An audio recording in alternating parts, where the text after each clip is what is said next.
Buongiorno a tutte e a tutti, come vedete sono a Bruxelles dove si chiude oggi una settimana che rimarrà nella storia dell'Europa. Sono stati giorni speciali perché oltre alla normale attività con riunioni e incontri abbiamo vissuto l'addio del Regno Unito all'Europa e grazie ad un'iniziativa del Presidente Sassoli abbiamo ricordato tutte le vittime dell'Olocausto. Il Parlamento europeo ha quindi votato l'accordo di recesso del Regno Unito dall'Unione Europea e dopo 47 anni di storia comune il Regno Unito torna ad essere paese terzo, rinunciando a 73 deputati e perdendo ogni prerogativa su tutte le decisioni che l'Unione Europea prenderà da qui in avanti. Come sapete nel Regno Unito risiedono circa 3,600 milioni di cittadini europei, di cui oltre 400.000 italiani, ed è a loro che va il nostro pensiero, oltre che il nostro impegno nel portare avanti nei prossimi mesi i trattati economici che salvaguardino anche i nostri produttori e le nostre aziende, che devono continuare ad avere rapporti commerciali con l'Inghilterra. Nel corso di questa plenaria si è poi trattato un tema a me molto caro, quello del gender pay gap.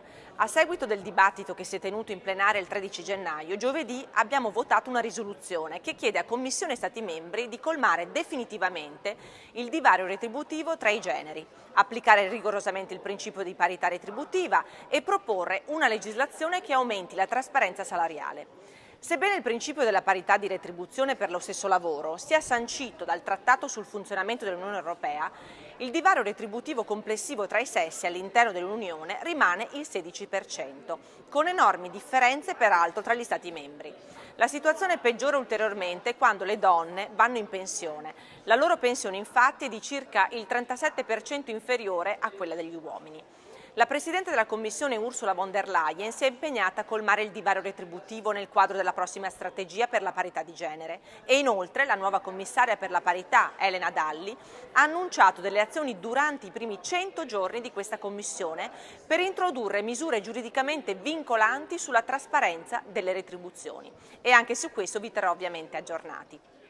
Ma il momento più emozionante, che ha commosso davvero tutti noi, è stata la presenza della senatrice Liliana Segre, che come vi accennavo prima è stata invitata dal Presidente del Parlamento europeo David Sassoli al fine di celebrare anche qui la giornata della memoria.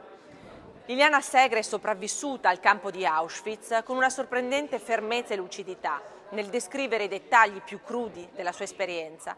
Ha ripercorso la sua infanzia spezzata dal delirio nazista.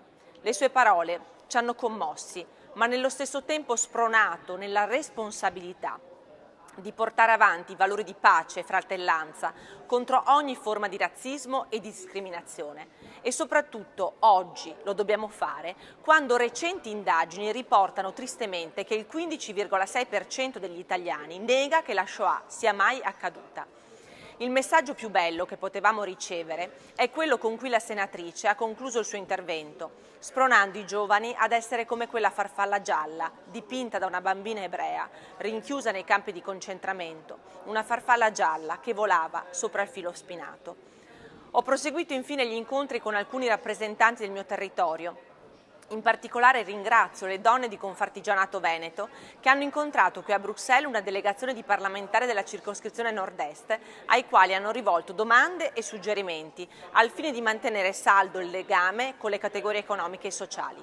Ci sarebbero altre cose da raccontarvi, ma per ora mi fermo qui, in attesa delle vostre preziose informazioni. Alla prossima!